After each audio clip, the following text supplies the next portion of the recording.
ഞാൻ സ്റ്റേജ് ജീവിതത്തിൽ സംഭവിച്ച കുറച്ച് നർമ്മങ്ങളാണ് അവതരിപ്പിക്കാൻ പോകുന്നത്. അപ്പോൾ എൻ്റെ വീടിൻ്റെ അടുത്ത അമ്പലത്തിൽ ഒരു നാടകം വെച്ചേക്കുവാണ്. അതായത് ഈ നാഗലോകത്തിൻ്റെ കഥയും കാര്യങ്ങളൊക്കെയാണ്. അപ്പോൾ ഈ പുരാണം അനുസരിച്ച് നാഗങ്ങളുടെ ശത്രുവാണ് ഗരുഡൻ. അപ്പോൾ ഈ ഒരു സീനിൽ ഈ പാമ്പിനെ വന്ന് ഗരുഡൻ വന്ന് കൊത്തിക്കൊണ്ട് പറക്കണൊരു രംഗമാണ്. അപ്പോൾ അതിൻ്റെ സെറ്റും കാര്യങ്ങളൊക്കെ വെച്ച് ഭീകര മ്യൂസിക്കും കാര്യങ്ങളൊക്കെ ഗരുഡൻ ചിറകൊക്കെ അടിച്ച് പറന്നു വന്ന് പാമ്പിനെ കൊത്തി പറന്നിങ്ങനെ പോയി. അടുത്ത രാജാവ് ഡയലോഗ് പറയാ,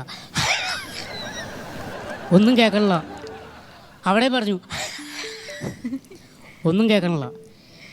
സംഭവം നോക്കി കഴിഞ്ഞപ്പോൾ ഈ ഗരുഡൻ്റെ കാലിൻ്റെ ഇവിടെ കാന്തം വെച്ചുണ്ടായി. പാമ്പിൻ്റെ 10 രൂപയുടെ ഇരുമ്പും കൊണ്ടുപോയപ്പോൾ ഈ മൈക്രോഫോൺ ഉൾപ്പെടെ ഗരുഡൻ കൊണ്ടുപോയി സ്റ്റേജിൻ്റെ മൂലയ്ക്ക് ഇരിക്കുക ഗരുഡൻ.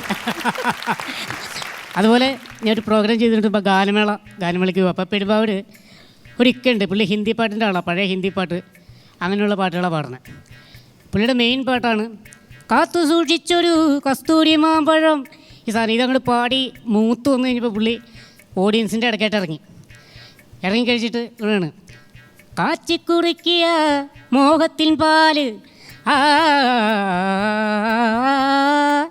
കാച്ചിക്കുറിക്കിയ മോഹത്തിൽ കാച്ചി ഒരു പുള്ളി അവിടെ നിന്ന്. അതുപോലെ തിരുവനന്തപുരത്ത് ഞാൻ ഒരു സമിതിയിൽ കളിച്ചുകൊണ്ടിരുന്നപ്പോൾ അയ്യപ്പസ്വാമിയുടെ ജനനവും കാര്യങ്ങളൊക്കെയാണ് ടൈറ്റിൽ സെറ്റ് ചെയ്തേക്കുന്നത്. അപ്പോൾ അവിടെ ചെന്നു, ഭയങ്കര ജനക്കൂട്ടം. അങ്ങോട്ട് പോയി. അപ്പോൾ സെക്കൻഡ് കളിയൊക്കെ ഉള്ളതാണ്. അപ്പോൾ ഈ തിരക്കിൻ്റെ അടുക്കൽ പോയപ്പോൾ അയ്യപ്പസ്വാമിയായിട്ട് കാണിക്കാനുള്ള ഈ കൊച്ചു കുഞ്ഞായിട്ട് കാണിക്കാനുള്ള പാവ എടുക്കാൻ വിട്ടുപോയി. അപ്പോൾ ഡ്രൈവർ ചന്ദ്രേണ്ണൻ പറഞ്ഞു, അതൊന്നും പേടിക്കണ്ട, പാവയൊക്കെ ഞാൻ അവിടെ ചെന്ന് സെറ്റ് ചെയ്തോളാം, നിങ്ങൾ ടെൻഷൻ അടിക്കരുത്, പ്രോഗ്രാം ചെയ്യട്ടെ, നടക്കട്ടെ എന്ന് പറഞ്ഞു. അപ്പോൾ പാവയൊക്കെ അതിന് മുമ്പ് തന്നെ കൊണ്ടു കൊടുത്ത് സംഭവം ടൈറ്റിൽ തുടങ്ങി.